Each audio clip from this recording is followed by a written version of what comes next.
कल प्रधानमंत्री जी ने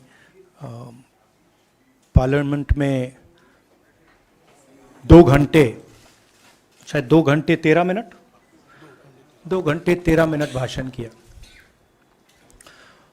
उसमें अंत में 2 मिनट उन्होंने मणिपुर की बात की।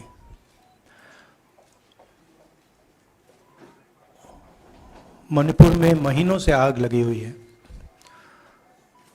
लोग मारे जा रहे हैं, बलात्कार हो रहा है, बच्चों को मारा जा रहा है।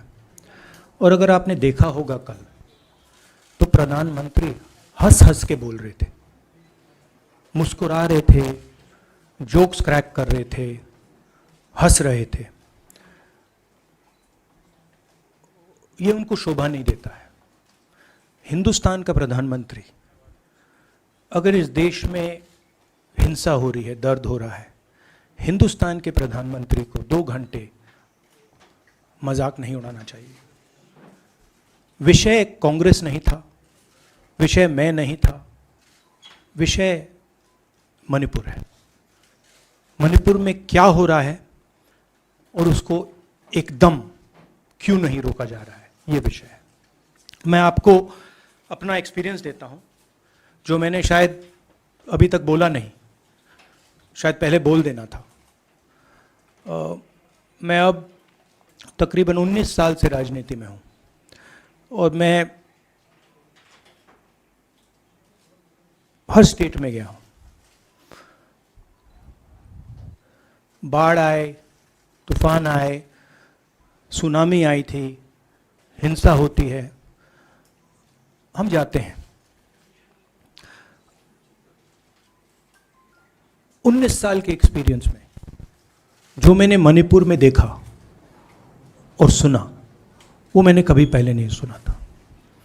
मैंने पार्लियामेंट में बोला कि प्रधानमंत्री जी ने, अमित शाह जी ने भारत माता की हत्या की है, मणिपुर में भारत को खत्म कर दिया है। मैंने ऐसे नहीं बोला था, ये खोखले शब्द नहीं है। मैं आपको समझाता हूं मैंने ये बात बोली क्यों। जब हम मणिपुर पहुंचे,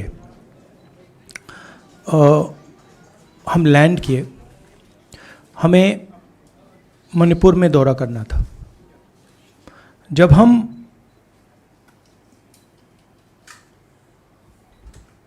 मेइते एरिया में गए, हमें साफ कहा गया था कि अगर आपकी सिक्योरिटी डिटेल में कोई भी कुकी होगा, उसको आप यहां मत लाइए क्योंकि हम उसको मार देंगे। और जब हम कुकी के एरिया में गए, हमें कहा गया अगर कोई मेइते आपकी सिक्योरिटी डिटेल में होगा, उसको आप मत लाइए, उसको हम गोली मार देंगे। हम जब गए, हमें मेइतेज को परे करना पड़ा, हमें कुकीज को परे करना पड़ा। मतलब एक स्टेट नहीं है, आज 2 स्टेट है। स्टेट की हत्या कर दी गई है और उसको चीर दिया गया है। इसलिए मैंने बोला हिंदुस्तान की हत्या मणिपुर में बीजेपी ने कर दी है। और जब मैंने कल प्रधानमंत्री को देखा हंसते हुए, मजाक उड़ाते हुए, मैं समझ नहीं पा रहा था कि हिंदुस्तान का प्रधानमंत्री इस प्रकार से कैसे बोल सकता है। प्रधानमंत्री को यह पता नहीं लग रहा है कि हमारे देश में क्या हो रहा है। छोड़िए, नहीं जाना चाहते हैं, उसके भी कारण है, शायद मैं बता नहीं सकता हूं आपको, उसके कारण है। मगर अगर जा नहीं सकते हैं तो मणिपुर के बारे में बोले तो। हिंदुस्तान की आर्मी, आप सब जानते हो, सेना को आप जानते हो, जो मणिपुर में हो रहा है, हिंदुस्तान की सेना उसको 2 दिन में रोक सकती है, 3 दिन नहीं लगेंगे। अगर हिंदुस्तान की आर्मी को कहा गया कि यह तमाशा बंद करो, 2 दिन में यह तमाशा, ड्रामा बंद हो जाएगा। प्रधानमंत्री मणिपुर को जलाना चाहते हैं, आग बुझाना नहीं चाहते हैं। यह है सच्चाई। अब आप अपने सवाल पूछिए। Would you like me to say it in English? Huh? I watched the Prime Minister of India yesterday speaking for 2 hours, laughing, joking, लगाएंगे naras in the parliament. The Prime Minister would say one line and the entire BJP would shout another nara. You know, the Prime Minister seems to have forgotten that the state of Manipur is on fire and has been on fire for 4 months. Women and children are dying over there. People are being murdered. Women are being molested, are being raped. And the Prime Minister of India is sitting in the middle of the parliament, shamelessly laughing. This is not about Rahul Gandhi. This is not about the Congress party. This is not about the opposition. This is about India. It's about our country. A state has been decimated. It has been destroyed. It does not exist anymore. And it has happened because of the politics of the BJP. Divide and rule and burn. That is why in my speech I said, Bharat Mata has been murdered in Manipur. It's very interesting. For the first time, the words Bharat Mata have been expunged from the parliament. It's an insult to those words. Whatever I said that is wrong. I have said Bharat Mata, which is an idea, which is the idea of India, where everybody lives peacefully, harmoniously, with affection, has been killed in Manipur. It's a fact. So, the word itself now cannot be spoken by the people of India. We cannot say Bharat Mata in parliament.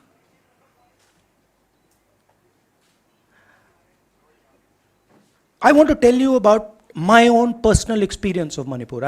I've spoken to you about, I spoke in parliament about the women I met, the pain I heard, but I want to tell you why I said India has been murdered in Manipur. And I said it because Manipur no longer exists as a state. A state requires control. A state requires authority. That is disappeared in Manipur. It does not exist. And I saw this with my own eyes. When we went to Manipur, when we went to the Meitei area, we were categorically told that please ensure, we want you to come, we love you, but please ensure that if there are any cookies in your security detail, they do not come into our area or we will shoot them. When I went into the cookie area, we were told the same thing. We love you, we want you to come. But please make sure, if there are any Meiteis in your security detail, we will shoot them. Do not bring them here. Before going to the Meitei area, we had to remove all cookies from our security detail. Before going to the cookie area, we had to remove all Meiteis from our security detail. When we went there, the security forces, central security forces, told us we have never seen anything like this. We were told it is completely outside our control. Okay? That is why I said Manipur has been murdered by the BJP and the idea of India has been murdered by the BJP in Manipur. I was not speaking metaphorically. I was speaking literally. Now, the Indian army, it will take the Indian army 2 days to put an end to the nonsense that is going on in Manipur. The Prime Minister refuses to stop the fire. He wants Manipur to burn. He allows Manipur to burn. Because if he did want it to stop, there are tools in the hands of the Indian government that can stop it immediately. I know. I have full faith in our army. I know. And every Indian citizen knows that if the Indian army is told, please put an end to this, it will stop immediately. There are reasons for the PM not being able to go to Manipur. I'm aware of those reasons. I don't want to say them publicly. But there are clear reasons as to why the Prime Minister is not going there. That is why we wanted the Prime Minister to speak in Parliament. That is why we wanted Manipur to be on the agenda in Parliament. And what did the Prime Minister do? He ridiculed the state. He ridiculed the women of the state. He laughed at the women of the state. That's the truth. Now please ask your questions. Sanjeev, mic dena yaar. Finally, I just want to say one thing again in English. See, the Prime Minister, when he becomes Prime Minister, he ceases to be a politician. He becomes the representative of the voice of this country. His the politics should be put aside.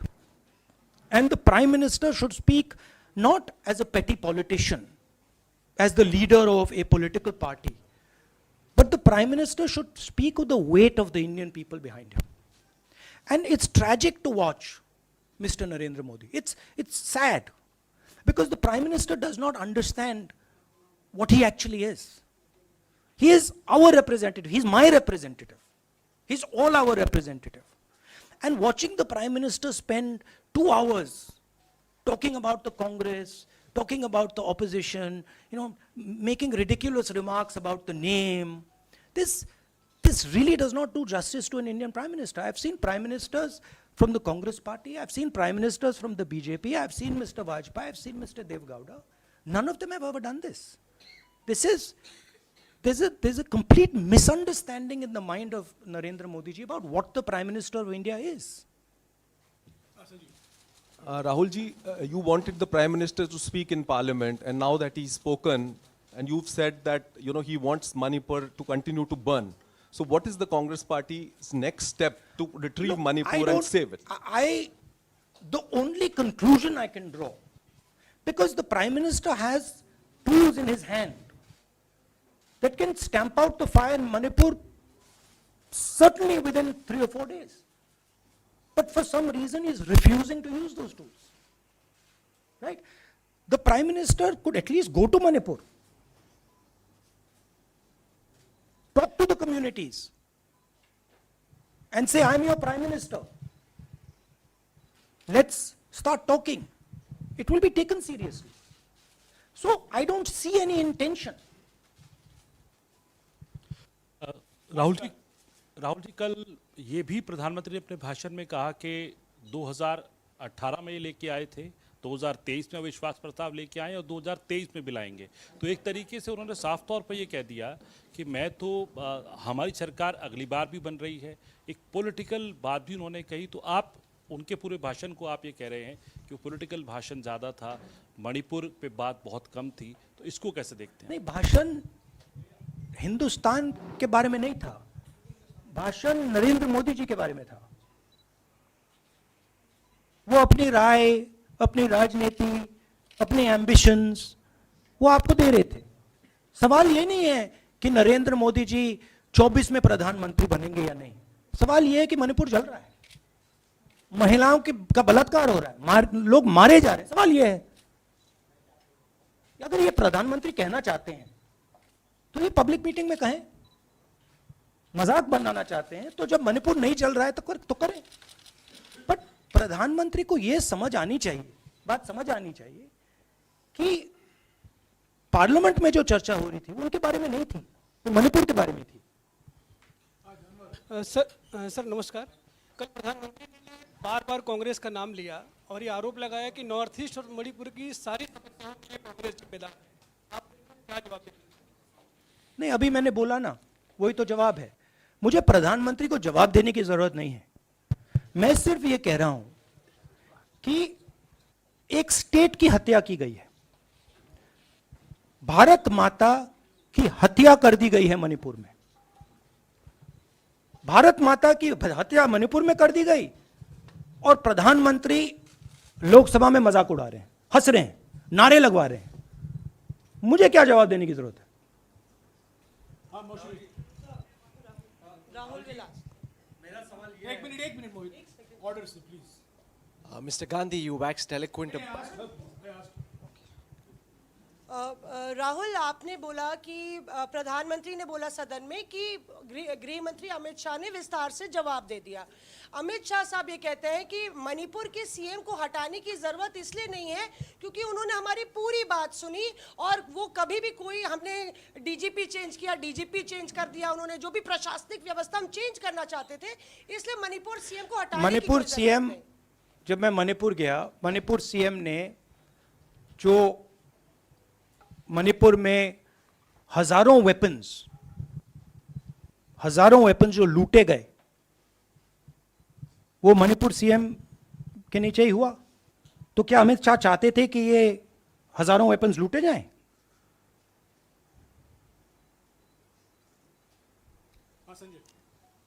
Rahul ji, जो हिंसा चल रही है, क्या अमित शाह चाहते हैं कि हिंसा चलती जाए? चीफ मिनिस्टर उसको रोक नहीं पा रहा है। अमित शाह जी कह रहे हैं कि भैया वो हमारी बात मान रहा है, तो क्या आप चाहते हैं कि मणिपुर जलता जाए?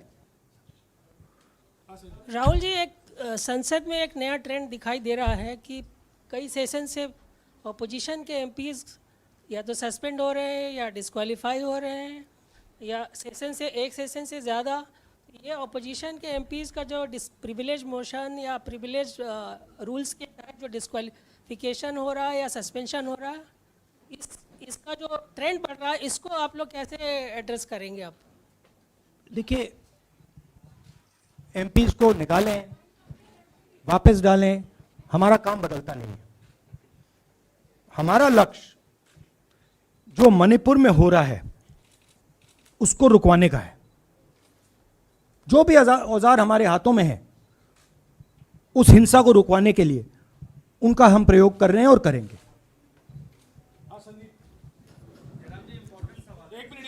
Yeah, Mr. Gandhi, you talked about using the army, deploying the army to control violence. You spoke that in Parliament. You've repeated here. But the BJP has criticized you and even previous Congress governments, saying that we want to solve the issue through dialogue. And they've criticized that in the 60s, in 64, the Mizo National Famine Front was bombed by the Indian Army, by the Indian Air Force. So they said that, you know, they do not believe I have never heard in my entire career, I have never been told anywhere I have been in India that if you take this person as a security officer with you, we will put a bullet in his head. I have never heard it. And I heard it twice in Manipur. That means there is no dialogue in Manipur. There is pure violence taking place in Manipur. The first step is to stop the violence, put an end to it. I point out the army, but what I mean is that the Prime Minister has multiple instruments in his hands. He's not using them. It's been burning for 4 months. He's doing nothing and he's laughing. I'm amazed people can't see this. That he's sitting in Parliament and laughing. Jairam ji, Last question.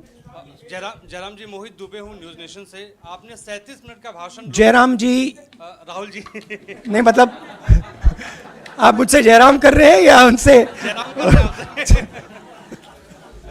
Rahul ji, आपने जय सिया राम। राहुल जी, आपने 37 minute का भाषण लोकसभा के भीतर दिया और 37 minute में सिर्फ आपको करीब 14 मिनट ही दिखाया गया, बाकी आपके चेहरे पे कैमरा नहीं था और आप मणिपुर गए, मैक्सिमम टाइम आपने मणिपुर के ऊपर बोला। इस परंपरा को आप किस तरीके से देखते हैं? पता नहीं, शायद कॉन्ट्रडिक्शन है। शायद पीएम मेरा चेहरा टीवी पे नहीं देखना चाहते, मगर फिर पीएम मेरी वीडियो के बारे में बात करते हैं, तो पता नहीं क्या है, बट मुझे लगता है शायद उनको मेरा चेहरा टीवी पे देखना अच्छा नहीं लगता। कोई प्रॉब्लम नहीं है। जो मैंने बोलना था, देखिए मुझे अपना काम करना है। मैं जानता हूँ कि मीडिया पे कंट्रोल है, लोकसभा राज्यसभा टीवी पर कंट्रोल है, वो उसके बारे में मैं कुछ ज़्यादा नहीं कर सकता हूँ, मगर मुझे अपना काम करना है, मैं अपने काम को करता हूँ। जहाँ भी भारत माता पर आक्रमण होगा वहाँ मैं आपको खड़ा मिलूँगा, भारत माता की रक्षा करते हुए मिलूँगा।